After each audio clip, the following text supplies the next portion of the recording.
Hello. Hi. How's everyone going?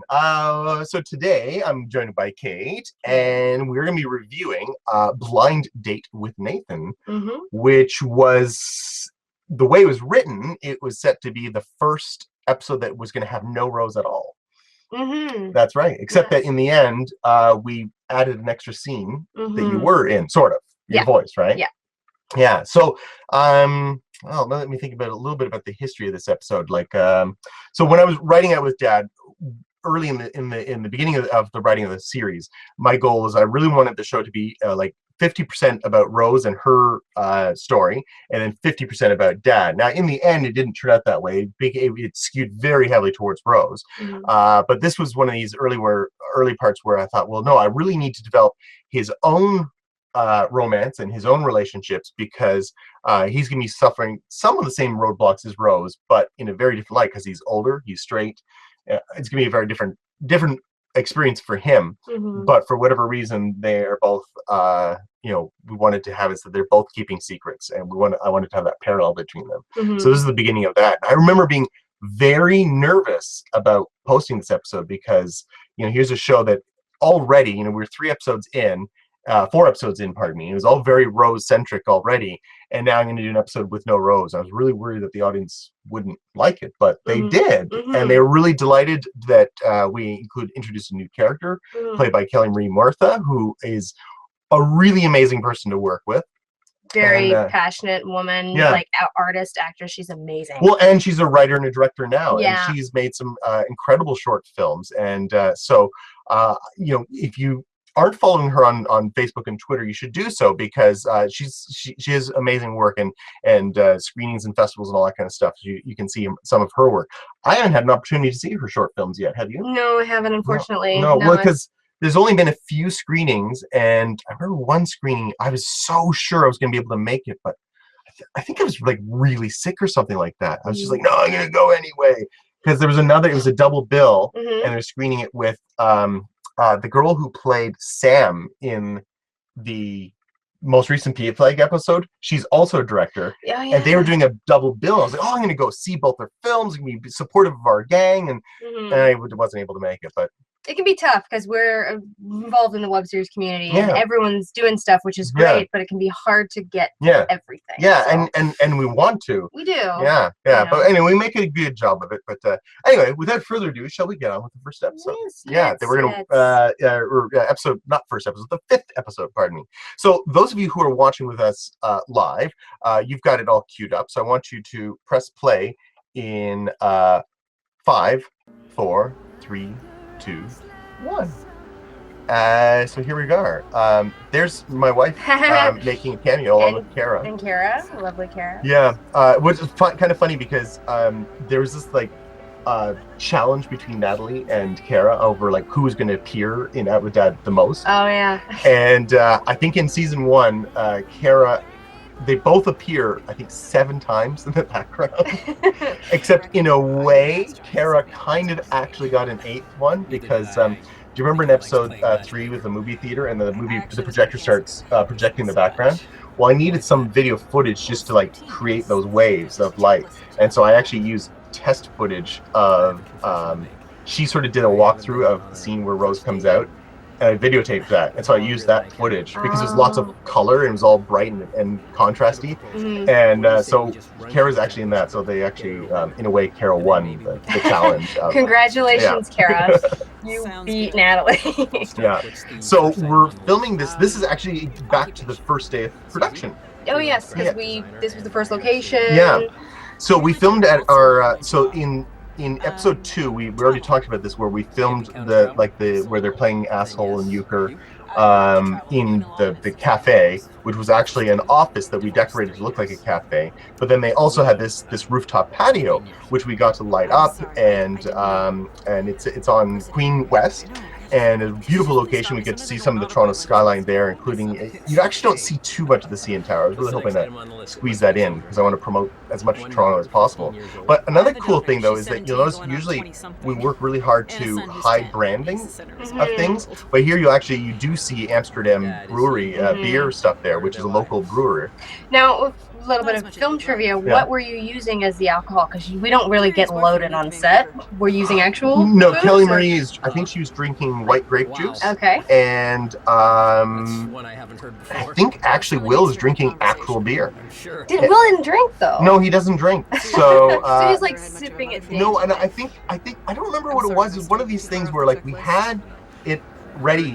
I think we had apple juice for him. Yeah. And he's like, no, I'll just drink the beer. It'll be okay. And I'm like, wow, you don't drink. So anyway, but this was his first day acting in front of a camera though, like ever. So so yeah, I remember between filming the daytime stuff with you guys and Kelly Marie and Will, they were there early. I think Will was there pretty much all day for filming. He just wanted to be soak in on the set, right? Yeah. The experience. But then they were off in someone's office like rehearsing together, and I would sort of poke in with them and check how they were doing, and it was a great great story. Someone is asking online if Angela's marriage story was inspired by a real story. It was. Did I ever tell you that? Yes, you did. Yeah. Yes, you did. So I was once flying to Vancouver. I was flying to Vancouver for a corporate video shoot, and I was sitting next to a young girl. She was an unaccompanied minor, so she was maybe 12 or 13 years old, and we got chatting, and she's a very, very, very sweet girl. And I remember, she had a book with big color. She's a really, really wise girl, like well above her years. And she was telling me that she was traveling to Vancouver to visit with her dad. And I thought that was great. It was lovely and everything. And then I remember, after baggage pickup, I saw her, we waved by, and I saw her dad waving, thanks for being nice. Because I guess she'd already in that short time, so I always sat next to a nice man. Well, the funny thing is, later that night, I was at the old spaghetti factory in Gastown in Vancouver, and sitting next to me was this girl and her two dads.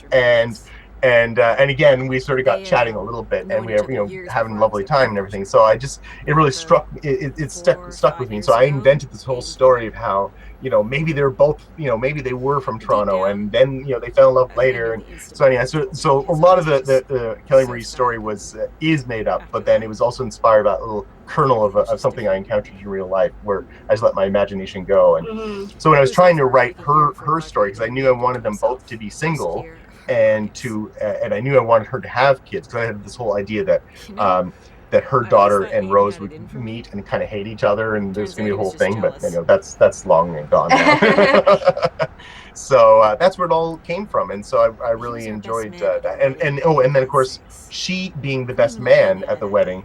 Well, that was inspired by George Harrison and Eric Clapton. There we go, blabbing away. Because George Harrison divorced his wife Olivia, and Eric Clapton fell in love with her. They got married, and George Harrison ended up being Eric Clapton's best man. So it's like, I don't know, it just seemed like it was conceivable that this would happen. It's a stretch, but it's conceivable. So crazier things have happened, I'm sure, on planet Earth. But that's, you're a writer too. Like that's kind of how writing happens. Like it starts with kernels of things, and so it's like, on one hand, was it inspired by true life?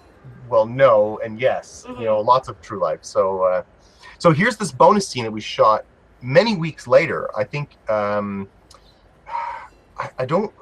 think that the next episode, Tea with Dad, it was sort of a last minute thing where we realized there really wasn't very much Rose and Dad in season 1 yet. Almost none at all, because we already had a sense we were probably going to bump her coming out scene to season 2. And so I wanted to film that tea thing, but then it's like I wanted to set that up, and so this little bit here on the streetcar, we set that up, and then I don't know. Do you remember recording this? I think I recorded it at I was at my apartment, and I called you. And you're like, just say the lines just a couple times and be really sad about it. So I was like, okay.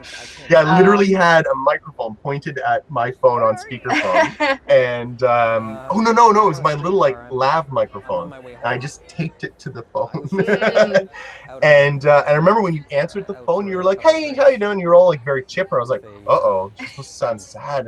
And I was like, recording now, action. And then you're like, "No, Daddy." I was like, holy cow, how did she make herself sound so sad? I was really impressed. Acting. Yeah, it was some acting. I was so impressed.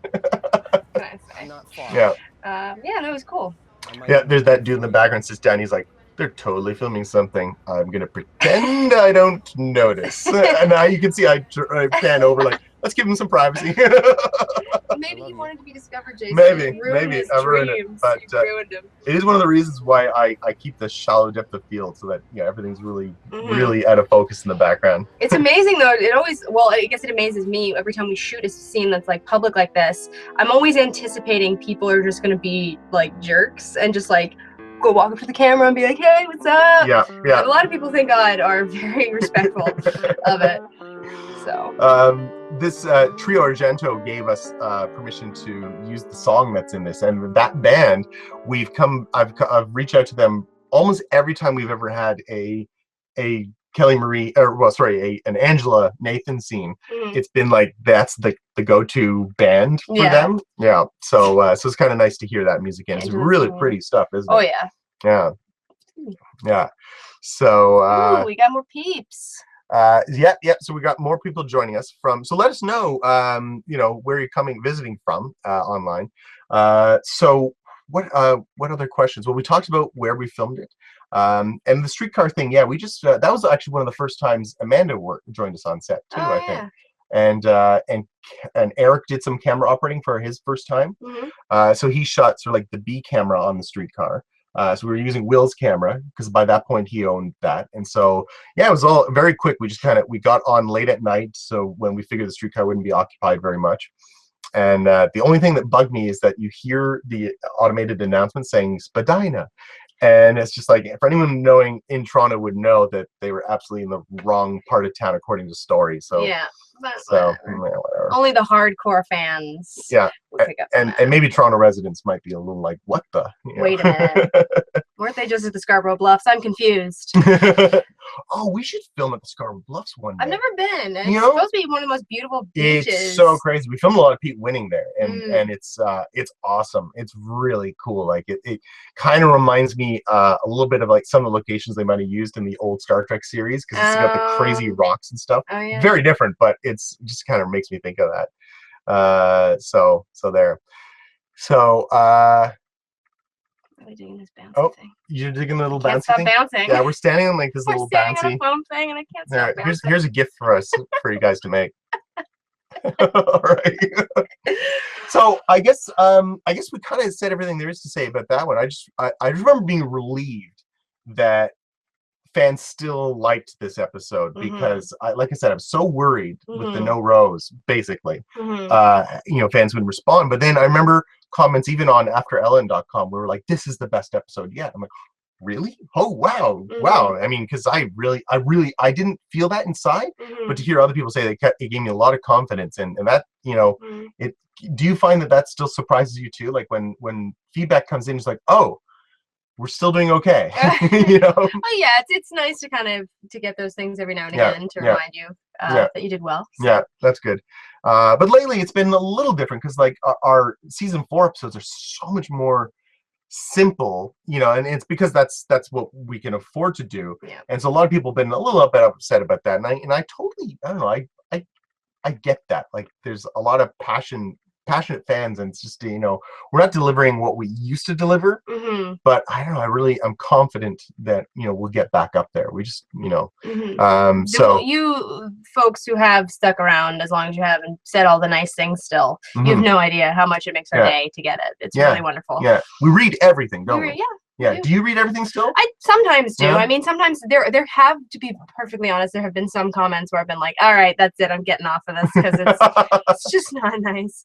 But mostly, if the majority of comments, they have been. But then you get some comments where it's like, there was this one person who was like, speaking their mind about how we should be doing things, and I know it's coming from a place of passion, and suggesting things like, why don't you just release every Tuesday and Thursday, which of course is impossible. Yeah.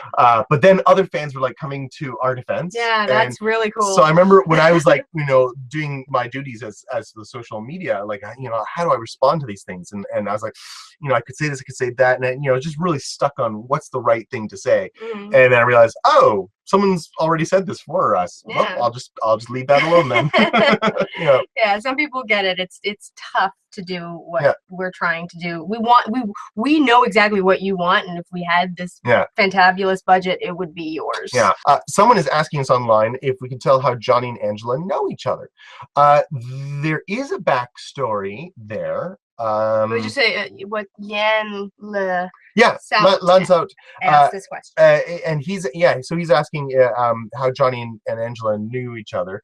I do have a backstory for that, but I actually don't want to say because it might still be relevant in the future. But I mean, basically, I think they just know each other, just socially through work, that kind of thing. Like, I'd imagine one version of how they know each other might be she's a real estate agent and he is a struggling actor, and I had this imaginary scenario where perhaps he's like working on like some real estate show, like something that he hated doing, and she's like a guest on the show, like a guest realtor, and so I can kind of see it as being like a cable access type thing. Oh, that'd be right. You can kind of imagine that being on Rogers TV. Oh right? yeah.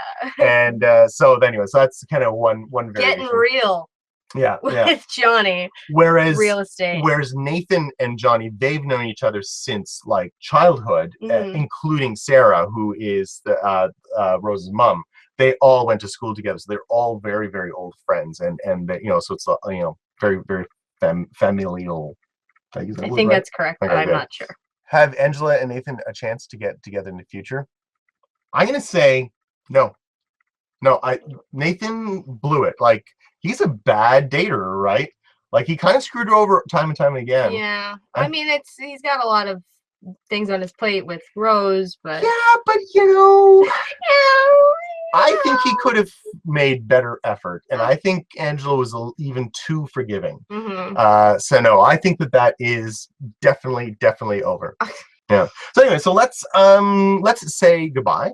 And we'll do another. So for those of you who are watching the recorded version, who are not watching it live, I'm going to post another episode sooner than usual, because we're going to, after we're done recording this, we're going to record another commentary for episode 106, and I'm going to post that just a few days later. So goodbye for now.